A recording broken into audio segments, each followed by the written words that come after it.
Good evening students, स्वागत है आपका उदित फार्मेसी में। आज हम बायोकेमिस्ट्री के इम्पोर्टेंट क्वेश्चंस की बात करने वाले हैं।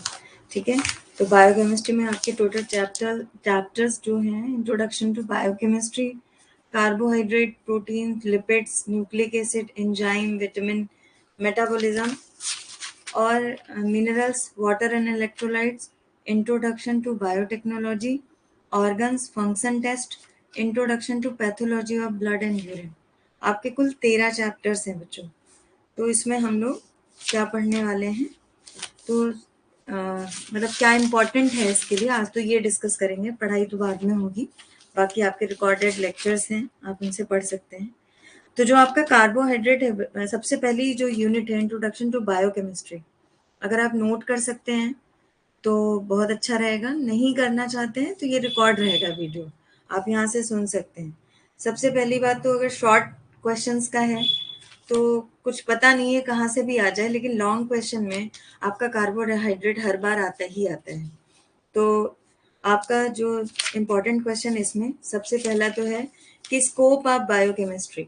ठीक है, स्कोप ऑफ बायोकेमिस्ट्री और डेफिनेशन ऑफ बायोकेमिस्ट्री, ये चीज, और इसके जो cell and its biochemical organisation, biochemistry के जो ऑर्गेनाइजेशन है इसके बारे में आप थोड़ी थोड़ी हेडिंग्स पढ़ लेंगे। ठीक है, माइक्रोमोलिक्यूल, प्रोटीन, फैट, ये लिपिड, ये सब के बारे में इसमें दिया हुआ है। Cell and its biochemical organisation, मतलब सेल बनी किन किन चीजों से है, तो आप इसे थोड़ा सा देख सकते हैं। फिर उसके बाद कार्बोहाइड्रेट के बारे में अगर आ रहा है तो डेफिनीशन क्या है कार्बोहाइड्रेट की, और क्लासिफिकेशन, और साथ ही साथ एग्जाम्पल और केमिकल प्रॉपर्टी बच्चों। ठीक है, बहुत ज्यादा इसके केमिकल रिएक्शंस जो होते हैं ना कार्बोहाइड्रेट के, बेनेडिक्ट और ये सारे टेस्ट वगैरह आपने अगर पढ़ा होगा अच्छे से, तो क्वालिटेटिव टेस्ट जो होते हैं कार्बोहाइड्रेट के ये हर बार आते हैं। ठीक है, और ये पढ़ना ही आप छोड़ नहीं सकते हैं। कई बार ऐसे शॉर्ट में आ जाएगा कि कार्बोहाइड्रेट और आपका डाइसैकेराइड्स, ठीक है, और जो है कार्बोहाइड्रेट, डाइसैकेराइड्स, पॉलीसैकेराइड्स और मोनोसैकेराइड्स, ये 4 ऑप्शंस दिए होंगे। चारों के बारे में आपको डिफाइन करके इसके बारे में थोड़ा थोड़ा लिखना रहेगा। ठीक है, शॉर्ट में। और आपने अगर लॉन्ग आंसर में देखेंगे तो स्कोप और इसका साथ ही साथ जो है ऑर्गेनाइजेशन जो भी है बायोकेमिस्ट्री का, ये हर बार आता ही आता है बच्चों। फिर आप नेक्स्ट क्वेश्चन यहाँ पे डाल सकते हैं कि लॉन्ग आंसर टाइप क्वेश्चन में आपको डिफाइन करना है फॉलोइंग टर्म्स को, कार्बोहाइड्रेट, मोनोसेक्राइड, डाइसेक्राइड, पॉलीसेक्राइड। तो आपको क्या ध्यान रखना है, इस आपके सिलेबस में बार बार कहा है कि स्ट्रक्चर के साथ देखना है। ठीक है, स्ट्रक्चर के साथ। अब जैसे मोनोसेक्राइड है तो ग्लूकोज और फ्रक्टोज का स्ट्रक्चर आप जरूर तैयार करिएगा इसमें, मोनोसेक्राइड्स में। डाइसेक्राइड में आप लैक्टोज, माल्टोज, सुक्रोज में आपको ज्यादा जो तैयार करना है वो सुक्रोज और लैक्टोज है। ठीक है, और पॉलीसैकेराइड्स में बच्चों आता नहीं है वैसे, आप थोड़ा बहुत इसके डेफिनेशन और केमिकल नेचर पढ़ लीजिए बस, ग्लाइकोजन के बारे में ऐसा पूछते नहीं है। और क्वालिटेटिव टेस्ट, वही कार्बोहाइड्रेट के जितने टेस्ट है बच्चों वो आपको बताने हैं यहाँ पे। ठीक है, और क्वालिटेटिव टेस्ट में जैसे अलग से भी पूछ लेता है कि आप मॉलिस टेस्ट के बारे में बताइए। ठीक है, या आप जो है फेलिंग टेस्ट के बारे में बताइए, या बेनेडिक्ट टेस्ट के बारे में बताइए। ये 3 टेस्ट आपके बहुत ज्यादा पूछे जाते हैं। ठीक है, और स्ट्रक्चर के साथ आपको पढ़ना है। और कार्बोहाइड्रेट का क्लासिफिकेशन भी कई बार आ जाता है। ठीक है, अलग से पूछ लेता है। और मोनोसेक्राइड में फ्रक्टोज और आपका ग्लूकोज, गैलेक्टोज है, इसमें 1-2 आप याद कर लीजिए जो आपके लिए लिखने के लिए हो जाए। ठीक है, कम मिनिमम 2 पेज तो आप लिख सकें। ठीक है, उसके बाद है बच्चों अगला क्वेश्चन है मॉलिस टेस्ट, आप लिख सकते हैं।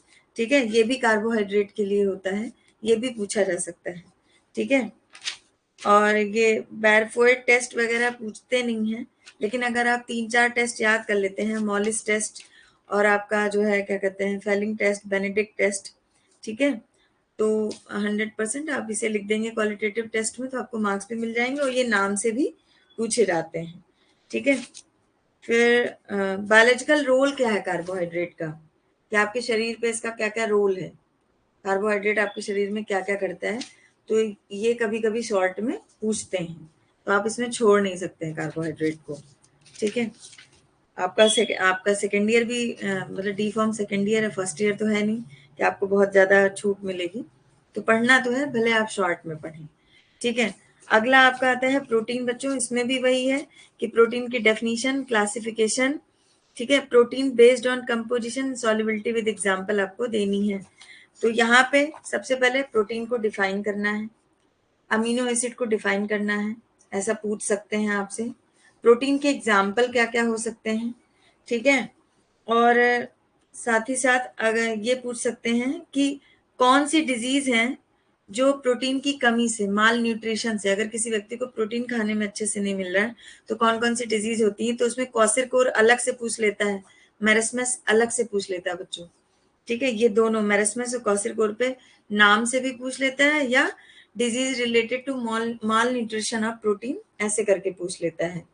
ठीक है, ज्विटर आयंस भी पूछ लेता है बच्चों।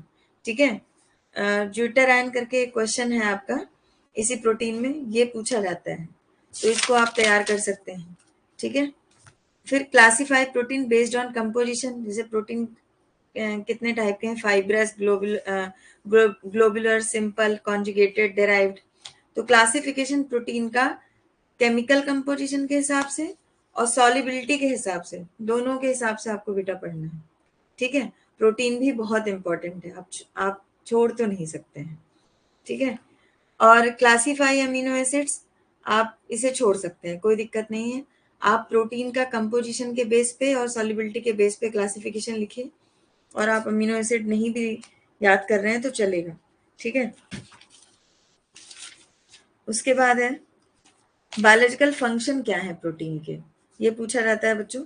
लॉन्ग आंसर टाइप क्वेश्चन में अगर देखें तो आपका state the 4 levels of protein structure, से primary, secondary, tertiary, quaternary structure होते हैं ना, तो ये प्रोटीन के स्ट्रक्चर पे, ये चारों स्टेज पे लॉन्ग आंसर में जरूर क्वेश्चन आता है। ठीक है, और साथ ही साथ what are the rules of protein structure. ठीक है, जो प्रोटीन स्ट्रक्चर के रूल हैं वही प्राइमरी, सेकेंडरी, टर्सरी और क्वार्टनरी स्टेज के, तो ये आपको वही सेम क्वेश्चन वहां पे भी तैयार कर लेंगे स्टेजेस में, तो यहाँ पे भी आप आंसर उसका लिख सकते हैं। ठीक है, अब आया क्वालिटेटिव टेस्ट, चाहे वो कार्बोहाइड्रेट का हो चाहे प्रोटीन का हो। अगर आप प्रोटीन कार्बोहाइड्रेट के बारे में थोड़ा सा स्ट्रक्चर, डेफिनेशन पढ़ रहे हैं और क्वालिटेटिव टेस्ट भी पढ़ ले रहे हैं, तो कुछ भी आए आप कार्बोहाइड्रेट में ये लिख दीजिए, डेफिनेशन कार्बोहाइड्रेट की या प्रोटीन की, स्ट्रक्चर कार्बोहाइड्रेट या प्रोटीन के किसी एग्जाम्पल का, और क्वालिटेटिव टेस्ट। तो कुछ भी आ रहा है आपको, नहीं रिलेटेड आ रहा है, इतना आ रहा है आपको, आप ये लिख के पास हो सकते हैं। ठीक है, जैंथो प्रोटिक टेस्ट आपका प्रोटीन का होता है, मिलन्स टेस्ट प्रोटीन का होता है, निनहाइड्रीन टेस्ट प्रोटीन का होता है। तो ये आपके टेस्ट हैं जो क्वालिटेटिव टेस्ट में आ रहे हैं प्रोटीन के, ये आप लिख सकते हैं। ठीक है, what are the function of protein, protein के फंक्शन क्या होते हैं ये आपको पता होना चाहिए, तो ये आप तैयार करिएगा। फिर उसके बाद आया बेटा लिपिड। ठीक है, लिपिड्स में क्या कहते हैं, डेफिनेशन क्या है लिपिड की। ठीक है, और 4 टाइप के लिपिड कौन कौन से होते हैं, लिपिड को डिस्कवर किसने किया था। ठीक है, और साथ ही साथ कुछ टर्म्स हैं जैसे लिपिड, ट्राइग्लिसराइड। ठीक है, और इन्हें जो है ट्राइग्लिसराइड को डिफाइन करना है। ठीक है, लाइपोप्रोटीन और ट्राइग्लिसराइड, इनको डिफाइन करना है, इनकी डेफिनेशन करके पूछ लेता है शॉर्ट में। ठीक है, और प्रॉपर्टीज ऑफ लिपिड और ट्राइग्लिसराइड, क्या गुणधर्म होते हैं लिपिड के, क्या क्वालिटी होती है लिपिड में। ठीक है, फिर लिपिड का क्लासिफिकेशन, और साथ ही साथ लिपिड 2 तरीके के होते हैं ना, वही नॉन सेपोनीफिएबल लिपिड और सेपोनीफिएबल लिपिड, एक नॉन सेपोनीफिएबल है, एक सेपोनीफिएबल है। तो इसमें बच्चों आपको आवाज नहीं आ रही है क्या, आप चैट में बता दीजिए। गौरव कुमार, हाँ क्या कहना चाहते हैं हम, बताइए। हाँ गौरव जी बोलिए, सुन सकते हैं आपको, आप बताइए। कुछ कहना है आपको तो, या तो आप चैट कर लो बेटा। आप सोच रहे होगे इतना लॉन्ग है मैम, बताए जा रही हैं, इसमें शॉर्ट नहीं हो सकता है। ठीक है, आ रही है मैम, ठीक है बेटा, शॉर्ट नहीं कर सकते हैं, बायोकेमिस्ट्री में बैक बहुत आती हैं, इसीलिए ध्यान से आपको पढ़ना पड़ेगा। मैं इसमें शॉर्ट नहीं कर सकती। कार्बोहाइड्रेट, प्रोटीन, लिपिड एक बार के लिए फिर भी आप छोड़ सकते हैं थोड़ा बहुत, ठीक है, लिपिड आप, लेकिन कार्बोहाइड्रेट प्रोटीन में कुछ नहीं छोड़ सकते। ठीक है, और अब तो पढ़ने का समय, आपको पढ़ना पड़ेगा ही। लिपिड एक बार के लिए आप छोड़ सकते हैं, इसमें बाई चांस कोलेस्ट्रॉल पूछ ले आपसे लिपिड में।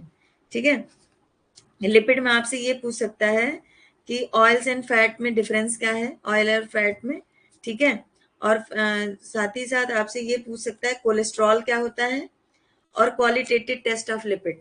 इतना लिख लीजिएगा, डेफिनीशन लिपिड की, क्लासिफिकेशन लिपिड का, ऑयल और फैट क्या होते हैं ये आप देखेंगे, और साथ ही साथ कि structure and function of cholesterol in body, ये आपको पढ़ना है, और qualitative test of lipid.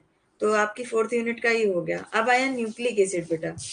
Nucleic acid में आपको क्या क्या पढ़ना है, definition of purine pyrimidine bases, purine और पैरिमिडिन का अलग से पूछ लेता है। ठीक है, न्यूक्लियोसाइड और न्यूक्लियोटाइड, इसमें क्या डिफरेंस होता है, इसका एग्जाम्पल बताइए। ये भी यूनिट बहुत इंपॉर्टेंट है, छोटे छोटे क्वेश्चन इससे मिलेंगे। और जो स्ट्रक्चर ऑफ डीएनए और आरएनए है, ये लॉन्ग क्वेश्चन में मिलेगा। ठीक है, प्यूरिन पैरिमिडिन बेसिस के बारे में छोटा सा पढ़ना है, न्यूक्लियोटाइड न्यूक्लियोसाइड्स के बारे में छोटा पढ़ना है, बट डीएनए आरएनए के बारे में ज्यादा पढ़ना है। ठीक है, वाटसन क्रिक मॉडल डीएनए का, और आरएनए और इसके फंक्शन। ठीक है, तो ये आप तैयार कर लीजिए। तो न्यूक्लिक एसिड में यही है कि न्यूक्लिक एसिड की डेफिनेशन, डेफिनेशन ऑफ पायरिमिडिन, और प्यूरिन क्या है, इसके काम क्या क्या हैं, और साथ ही साथ फंक्शन ऑफ न्यूक्लिक एसिड क्या हो सकता है, डीएनए की डेफिनेशन क्या है ये पढ़ना है, आरएनए की डेफिनेशन क्या है ये पढ़ना है, प्यूरिन पैरिमिडिन बेसिस क्या होते हैं, इनमें अंतर क्या होता है, न्यूक्लियोटाइड न्यूक्लियोसाइड में अंतर क्या होता है, बस इतना पढ़ना है। ठीक है, और अब स्ट्रक्चर जो है डीएनए का ज्यादा पूछते हैं आरएनए की तुलना में। ठीक है, लेकिन फिर भी आप पढ़ लीजिएगा, एक रफली आरएनए को चाहे छोटा करके पढ़िए, लेकिन पढ़ना है। स्ट्रक्चर ड्रा करना जरूरी है या फिर केवल रिप्रेजेंटेशन? अगर आपसे स्ट्रक्चर नहीं बन रहा है तो आप कुछ तो लिखेंगे ना, एकदम बुरी स्थिति में आपकी क्षमता जितनी हो, अगर आप बना सकते हैं स्ट्रक्चर तो बनाइए, और नहीं बना सकते हैं बेटा तो जितना याद है आप वो लिखिए, उससे रिलेटेड आप और से पहले डीएनए के बारे में सब कुछ, उसके बेसिस, प्यूरिन, पायरिमिडिन और न्यूक्लियोटाइड न्यूक्लियोसाइड, डीएनए का स्ट्रक्चर पूरा, और जो आप एक्सप्लेन कर देंगे तो आपको मार्क्स मिलेंगे, कटेंगे नहीं। ठीक है, इसकी टेंशन मत लीजिए, स्ट्रक्चर बन जाए तो अच्छी बात है। इजी स्ट्रक्चर आपको गूगल पे भी मिल सकते हैं, आप ऐसे डरिए नहीं कि बहुत भारी स्ट्रक्चर है, आसान भी मिल सकते हैं। ठीक है, उसके आरएनए का स्ट्रक्चर इतना इंपॉर्टेंट नहीं है। ठीक है, फंक्शन ऑफ आरएनए पढ़ लीजिएगा, या आरएनए के स्ट्रक्चर की थेरी थेरी आप पढ़ना चाहते हैं कि कितना, कि शुगर फॉस्फेट नाइट्रोजन बेसिस से बना हुआ है, और उसके बाद उसका काम क्या क्या है, इतना पढ़ लीजिए बस। ठीक है, और डीएनए और आरएनए के फंक्शन अलग अलग सॉरी उसके बाद बेटा अगली यूनिट आती है आपकी एंजाइम। बायोकेमिस्ट्री टफ है, लेकिन आप तैयार कर सकते हैं, इसमें बहुत ज्यादा थ्योरी नहीं है। ठीक, कोलॉजी में जैसे थ्योरी बहुत है, याद ज्यादा करना है कोलॉजी में, इसमें तो आप शॉर्ट में करते जाओ ना, ऐसे ऐसे लिखते जाओगे, हो जाएगा, कोई टेंशन लेने की बात नहीं है। स्ट्रक्चर जरूरी थोड़ी ना है कि कार्बोहाइड्रेट ग्लूकोज ग्लूकोज के सारे स्ट्रक्चर याद करने हैं, जितने आपसे एक दो याद हो जाए आप उतने कर लीजिए। ठीक है, अब जैसे इसमें पूछ रहा है एंजाइम, सबसे पहली बात यही है कि एंजाइम की डेफिनेशन बताइए कि एंजाइम होता क्या है। ठीक है, और property and IUB and MB classification, उसको क्लासिफाई करिए, ये पूछता है क्लासिफिकेशन इसका। तो एंजाइम की परिभाषा और एंजाइम का क्लासिफिकेशन, लॉन्ग आंसर में यही कि mechanism of action of enzyme, ये तो बी फार्मा में भी बहुत ज्यादा आता है। मैकेनिज्म ऑफ एक्शन ऑफ, ये लॉक एंड की मॉडल, इंड्यूस फिट मॉडल, ऐसे स्ट्रक्चर करके है, बहुत आसान सा आप वो स्ट्रक्चर बना देंगे, ताला चाबी जैसा और ऐसे, और आपके में तो पढ़ाया भी गया होगा, तो ये बहुत आता है। ठीक है। और एंजाइम की एक्टिविटी को कौन कौन से फैक्टर अफेक्ट करते हैं, अगर आपको हेडिंग भी याद है और हिंदी में उसका थोड़ा बहुत मतलब याद है तो बस एंजाइम में इतना ही पढ़ना है। एंजाइम का मोड ऑफ एक्शन बहुत इंपॉर्टेंट है, और एंजाइम के एक्टिविटी को कौन से ऐसे कारक होते हैं जो एंजाइम के क्रिया को घटा या बढ़ा सकते हैं, प्रभावित करते हैं। ठीक है। अगला आ रहा है आपका जो है विटामिन। ठीक है। वाइटामिन में आपका है वही डेफिनेशन ऑफ वाइटामिन। ठीक है। फिर क्लासिफिकेशन और उसका एग्जाम्पल आप पढ़ लीजिएगा। और ये जरूरी नहीं कि अगर क्लासिफिकेशन 10 दिए हैं तो 10 याद करें, एक मेन हेडिंग उसके अंदर 2-4 क्लासिफिकेशन जितने याद हो जाए। Good PM ma'am, can I get important topic PDF thanks. अच्छा, इसे लिख के देना है। हाँ ठीक है, लिख देंगे, है ना, कर देंगे। कोलॉजी में भी सब कह रहे हैं। ऊपर से जब एक दिन जैसे बैठ के लिखना है, अभी तो जो भी आपके पास बुक्स हैं या जो मुझे दिख रहा है यहाँ बुक पे, वो मैं आपको बता दे रही हूँ कि उस हिसाब से आपकी पीपीटी बनेंगी ना, क्योंकि आपकी अब लाइव क्लासेस होंगी तो उसके अनुसार मुझे पढ़ाना है, तो वो एक इम्पॉर्टेंट रहेगा, तो वो चलता जाएगा क्लासेस के लिए। बाकी मैं बीच बीच में बताती रहूंगी और पीडीएफ आपको दे दूंगी, है ना। विटामिन की डेफिनेशन वैसे इतना इम्पोर्टेंट नहीं है, लेकिन आइसो एंजाइम्स इसकी परिभाषा बहुत पूछते हैं। क्लासिफिकेशन ऑफ विटामिन याद जरूर करिएगा। को एंजाइम बहुत पूछते हैं। आइसो एंजाइम को एंजाइम में जो है डिफरेंस पूछ ले चाहे। ठीक है। विटामिन के फंक्शन बहुत आते हैं, बड़ी जरूरी चीज है ना। विटामिन ए से क्या होता है, विटामिन बी1 से क्या होता है, तो 9th-10th से पढ़ते आ रहे हैं। ठीक है। सोर्सेज ऑफ विटामिन याद हो जाए तो अच्छी बात है, नहीं तो फंक्शन ऑफ विटामिन जरूर याद करिए, क्लासिफिकेशन ऑफ विटामिन जरूर याद करिए, आइसो एंजाइम और को एंजाइम में क्या अंतर है ये जरूर याद करिए। ठीक है। और जैसे एक होती है ना कि कौन से विटामिन की कितनी डेली रिक्वायरमेंट है, आजकल तो भाई उसका युग है। कोरोना के बाद से सभी हेल्थ पे बहुत सक्रिय हो गए हैं कि हम कितने ग्राम क्या खाएं, जिम में जाते हैं सब, है ना, तो कौन सी विटामिन कितने माइक्रोग्राम या कितने ग्राम हमारे शरीर में डेली जानी चाहिए, तो उसके बारे में है कि recommended dietary requirement of vitamin. इस पे कभी कभी क्वेश्चंस आते हैं, तो इसमें आप सिर्फ उसकी वेट याद कर लें, विटामिन का नाम और विटामिन का वेट जो डेली होना चाहिए, बस। ओवरडोज और ये सब पढ़ने की जरूरत नहीं है। डेली कितना आपको कितना ग्राम डेली खाना चाहिए और उस विटामिन का नाम और साथ ही साथ उसका ग्राम। ठीक है। अब ये बहुत पूछता है बेटा कि नाइट ब्लाइंडनेस किस विटामिन की कमी से हुई, बेरी बेरी रोग किस वजह से हुआ, रिटार्डेड ग्रोथ या बैड स्किन किस विटामिन की कमी से है। ठीक है। बी2 की कमी से, एनीमिया, स्कर्वी, रिकेट, एक्सेसिव ब्लीडिंग। ठीक है। ब्रिटल बोन्स, हड्डी टूटने लगती है, bad teeth and bone anaemia, ये सब किसकी कमी से हो रहा है, किन विटामिन की, ये बड़ा। तो what are the disease caused by the deficiency of fat and water soluble vitamin. ठीक। बहुत पूछता है, डिजीज को आप छोड़िएगा नहीं, है ना, ये बड़ा इंपॉर्टेंट है। विटामिन डिफिशियंसी डिजीज की विटामिन ए की कमी से, विटामिन बी1, बी6, बी12, सी, इनकी कमी से कौन से। तो विटामिन में आप जो याद करिएगा ना, डाइटरी, एक तो विटामिन की परिभाषा, आइसो एंजाइम को एंजाइम में डिफरेंस, और विटामिन से होने विटामिन की डाइटरी रिक्वायरमेंट, और जो है फैट सॉल्युबल विटामिन की कमी से होने वाली बीमारियां, और साथ ही साथ और विटामिन की डिफिशियंसी से होने वाले, नॉर्मल विटामिन की डिफिशियंसी से होने वाली बीमारी, ये पढ़िएगा। ठीक है। हम लोग पढ़ेंगे भी इसके बारे में। फिर अगला आ गया बेटा मेटाबॉलिज्म। मेटाबॉलिज्म खूब कोलॉजी में पढ़े हम लोग कि जो भी हम खाते हैं वो जब तक सिंपलर फॉर्म में उसका जो भी रस है, जो इसका एक एक्सट्रैक्ट है, जरूरी चीज है, वो सब तो ब्लड में चला जाता है, और जो अनावश्यक चीज है वो सारा मल या यूरिन से बाहर निकलता है। तो मेटाबॉलिज्म में किसी बड़ी चीज को छोटे छोटे टुकड़ों में तोड़ देते हैं, तो मेटाबॉलिज्म यही है। तो यहाँ पे जो मेटाबॉलिज्म है कि इसमें हम क्या पढ़ने वाले हैं कि ग्लाइकोलिसिस क्या होती है, कि कार्बोहाइड्रेट से आपका जो ग्लूकोज जब बनता है, कार्बोहाइड्रेट टूटता है तो क्या बनता है, ग्लूकोज, और इस प्रक्रिया को कहते हैं ग्लाइकोलाइसिस। तो ग्लाइकोलाइसिस की परिभाषा, क्रेब्स साइकिल की परिभाषा जरूर आती है, और what is amino acid metabolism इतना नहीं, लेकिन ग्लाइकोलिसिस और क्रेब्स साइकिल की परिभाषा बहुत पूछते हैं। ट्रांसएमिनेशन क्या होता है, बहुत पूछते हैं। डीएमिनेशन क्या होता है, बहुत पूछते हैं। डीकार्बोक्सिलेशन क्या होता है, तो आपको पता ही है, केमिस्ट्री का है ये सारा। ठीक है। और आपका जो है what are the disease related to abnormal metabolism of amino acid. ठीक है, ऐसी कौन सी डिजीज हैं जो अगर सही प्रकार से अमीनो एसिड को तोड़ा नहीं जा सका तो कौन कौन सी रिलेटेड डिजीज हो सकती है। What are the disease related to abnormal metabolism of amino acid, जैसे आपका फिनाइल कीटोन्यूरिया, ट्राइसोनीमिया, क्या कहते हैं होमोसिस्टिन्यूरिया, ये सारे जो आपके हैं क्या कहते हैं, ये डिजीज जो होती हैं प्रोटीन के गलत मेटाबॉलिज्म की वजह से होने वाली, उनके नाम पूछ ले जाते हैं उन बीमारियों के। तो ये जरूर देखिएगा कि प्रोटीन के गलत जो है मेटाबॉलिज्म से होने वाली बीमारियां क्या हैं। ठीक है, और साथ ही साथ हाँ, फिनाइल कीटोन्यूरिया पे अलग से शॉर्ट नोट पूछा है। और क्या है, अल्कैप्टोन्यूरिया, अल्कैप्टोन्यूरिया और फिनाइल कीटोन्यूरिया, इस ये दोनों पे डिफरेंस पूछ सकता है या क्वेश्चन शॉर्ट में पूछ सकता है।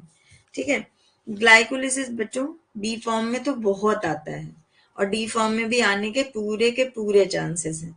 ठीक है, टीसीए साइकिल जिसे हम सिट्रिक एसिड साइकिल भी कहते हैं, ठीक है, ये भी इतना इंपॉर्टेंट है कि ग्लाइकोलिसिस और टीसीए साइकिल आना ही आना है, आपका 10 नंबर तय ही तय है। ठीक है, और आपका ग्लाइकोजन मेटाबॉलिज्म नहीं आता है, लेकिन कई बार ग्लूकोजेनेसिस और ग्लाइकोजिनोलाइसिस, ग्लाइकोजेनेसिस और मतलब ग्लाइकोजन बनना और ग्लाइकोजिनोलाइसिस ग्लाइकोजन का टूटना, इसमें थोड़ा डिफरेंस पूछ लेते हैं, तो ये आप तैयार कर सकते हैं। ठीक है, और कीटोजेनेसिस क्या होती है, इस पे क्वेश्चन आता है शॉर्ट में। कीटोलाइसिस क्या होती है, इस पे क्वेश्चन आता है शॉर्ट में। कीटो एसिडोसिस क्या होती है, इस पे क्वेश्चन आता है शॉर्ट में। ठीक है, फैटी लीवर पे इतना नहीं है कुछ कि पूछ लेगा, यही बहुत जरूरी है। ज्वाइंडिस पे पूछ सकता है आपसे बच्चों, और ज्वाइंडिस का क्वेश्चन। यूरिया साइकिल बेटा बहुत इंपॉर्टेंट है। ठीक है, और इलेक्ट्रॉन ट्रांसपोर्ट चेन ऐसा कुछ नहीं है, ऑक्सीडेटिव फास्फोराइलेशन भी नहीं है। अब मिनरल्स क्या होते हैं, अगला चैप्टर है बेटा। मिनरल की परिभाषा, 7 तरह के मिनरल कौन कौन से हैं और मिनरल की डिफिशियंसी से कौन सी बीमारी हो जाएगी। ठीक है, तो वो बीमारी का नाम, और डाइटरी रिक्वायरमेंट मिनरल की क्या है, कैल्शियम की, सोडियम की, आयोडीन, फास्फोरस की, और इनका सोर्स क्या है और इनके फंक्शन क्या है। सरल भी है और आता भी है हर बार। ठीक है, उसके बाद आपका ट्रेसेस मिनरल करके पूछता है बेटा, माइक्रो माइक्रो मिनरल कौन से होते हैं। ठीक है, ट्रेसेस मिनरल और मेजर मिनरल, मतलब क्लासिफिकेशन है ना मिनरल्स का। तो मेजर और ट्रेसेस मिनरल में क्या क्या आता है, ट्रेसेस मिनरल में जैसे iron, zinc, iodine, selenium, copper, ये सब आता है। और मेजर बड़े मिनरल्स में सोडियम क्लोराइड, पोटेशियम, कैल्शियम, ये सब आता है। तो ये इसका क्लासिफिकेशन पूछ लेता है। अगला चैप्टर है बेटा वाटर एंड इलेक्ट्रोलाइट, बहुत ज्यादा इंपॉर्टेंट नहीं है इसमें कुछ। वाटर की डेफिनेशन और डिहाइड्रेशन और इलेक्ट्रोलाइट की डेफिनेशन ये पूछता है। और वाटर के फंक्शन आप सभी को पता है, तब भी याद करिए। और ओरल रिहाइड्रेशन थेरेपी, ठीक है, ORT करके कहते हैं, ORT, ओरल रिहाइड्रेशन थेरेपी बहुत पूछते हैं। और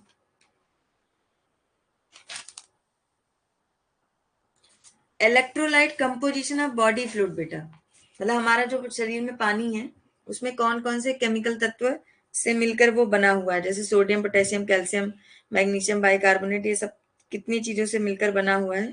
तो इलेक्ट्रोलाइट कंपोजिशन जो बॉडी फ्लूइड की है उसमें कौन कौन से आपके मिनरल आयंस हैं, ये आपको पढ़ना है। ठीक है, डाइटरी इनटेक ऑफ इलेक्ट्रोलाइट, उसको कितना ग्राम डेली लेना चाहिए, ये क्वेश्चन एक आता है आपका। और सिम्टम्स ऑफ डिहाइड्रेशन क्या होता है, ये आपको एक क्वेश्चन हो सकता है बाय चांस, लेकिन वैसे भी इतना इंपॉर्टेंट नहीं है इसमें। आप वाटर में अगर आप देखेंगे तो ओरल रिहाइड्रेशन थेरेपी और आपका electrolyte composition of body fluid और डिहाइड्रेशन क्या होता है, ये आपको पढ़ने हैं। ठीक है, उसके बाद अगला चैप्टर आता है बेटा इंट्रोडक्शन टू बायोटेक्नोलॉजी। इससे भी बहुत ज्यादा कुछ नहीं पूछ लेंगे क्योंकि थोड़ा हाईफाई है। बायोटेक्नोलॉजी की डेफिनेशन पूछ लेंगे और 5 बायोटेक्नोलॉजी के एग्जाम्पल। ठीक है। और बायोटेक्नोलॉजी 4 तरह की होती हैं, तो वो चारों मतलब क्लासिफ बायोटेक्नोलॉजी की डेफिनेशन, उसके एग्जाम्पल, और साथ ही साथ क्लासिफाई करिए बायोटेक्नोलॉजी को। और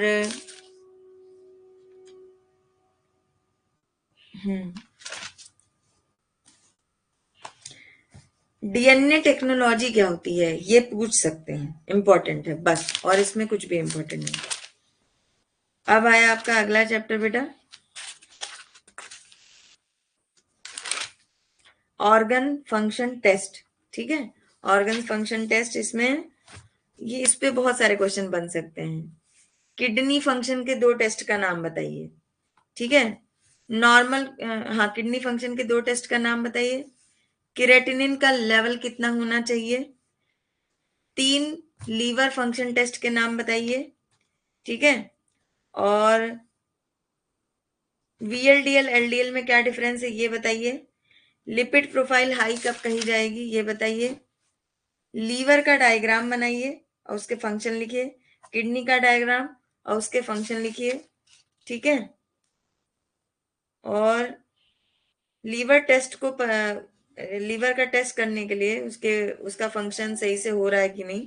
explain the routinely perform test access the function of liver. Access करने के लिए, जानने के लिए कि लीवर सही प्रकार से काम कर रहा है कि नहीं, तो लीवर को एक्सेस करने के लिए कि वो सही से क्रियात्मक है कि नहीं, तो कौन कौन से टेस्ट हैं वो करने हैं। ठीक है। लीवर के डिसऑर्डर कौन से हो सकते हैं बस। ठीक है। लिपिड प्रोफाइल टेस्ट कौन कौन से हो सकते हैं। अब रूटीनली परफॉर्म टेस्ट जो होते हैं जो किडनी के लिए होते हैं, किडनी के टेस्ट लिए जैसे ब्लड टेस्ट है, सीरम क्रेटिनिन अगर टेस्ट करेंगे किडनी के लिए, जीएफआर किडनी के लिए, ब्लड यूरिया नाइट्रोजन किडनी के लिए। ठीक है। अल्ट्रासाउंड सिटी स्कैन किडनी के लिए, बायोप्सी किडनी के लिए। तो इसी तरह लीवर के भी अपने अलग अलग तरह के टेस्ट हैं आपके। ठीक है। ब्लड टेस्ट जो है कि एंजाइम, प्रोटीन और अदर सब्सटेंस को लीवर को टेस्ट कर लो, लेकिन किडनी के टेस्ट थोड़े ज्यादा हैं, लीवर के थोड़े कम हैं। ठीक है। तो ये पूछा जा सकता है क्योंकि ये इस चैप्टर का नाम ही है ऑर्गन फंक्शन टेस्ट। तो किडनी और लीवर की डिजीज के जो भी टेस्ट हैं वो आप याद करिएगा इसमें, जो सबसे ज्यादा मेन है। ठीक है। और लीवर फंक्शन टेस्ट ये सब कुछ नहीं। एक बेटा लीवर में ही आता है एलानिन ट्रांसअमीनेज एएलटी टेस्ट, बहुत पूछता है। और एक स्पार्टेट अमीनो ट्रांसफरेज एएसटी टेस्ट, ये भी बहुत पूछता है। और एक एल्कालिन फॉस्फेटेजेस एएलपी टेस्ट, ये भी लीवर का है। ठीक है। और एल्ब्यूमिन बिलिरुबिन टेस्ट पढ़ लीजिए, लेकिन वही बाकी एएलटी एएसटी एएलपी से लीवर का काम चल जाएगा। ठीक है। लेकिन आप पढ़ लीजिएगा। ठीक है। उसके बाद